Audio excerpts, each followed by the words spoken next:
បងប្អូនឥឡូវចំណាយលុយទិញទង់ជាតិខ្មែរយើងដាក់បិទលើឧបករណ៍បកត្រេនយើងបងប្អូននេះពេញលេងបងប្អូនហ្មងនេះមានថាបែនរបស់ខ្មែរទៀតទេទង់ជាតិខ្មែរប៉ុណ្ណាណីទៀតយើងចិត្តបានសារលបងទៀតនេះមានសារលបងឯងយកទៅប្រហោះវាដឹងទៅហើយតែយកទៅផំម្ដងនេះយើងលេងវាយូរបន្តិចហើយ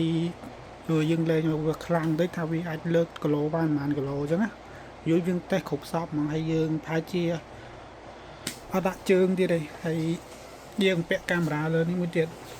ហើយទង់ជាតិនេះខ្ញុំមិនដកចេញទេខ្ញុំហោះពេលហោះខ្ញុំទុកវានឹងនេះអានេះទង់ជាតិនេះខ្ញុំទិញ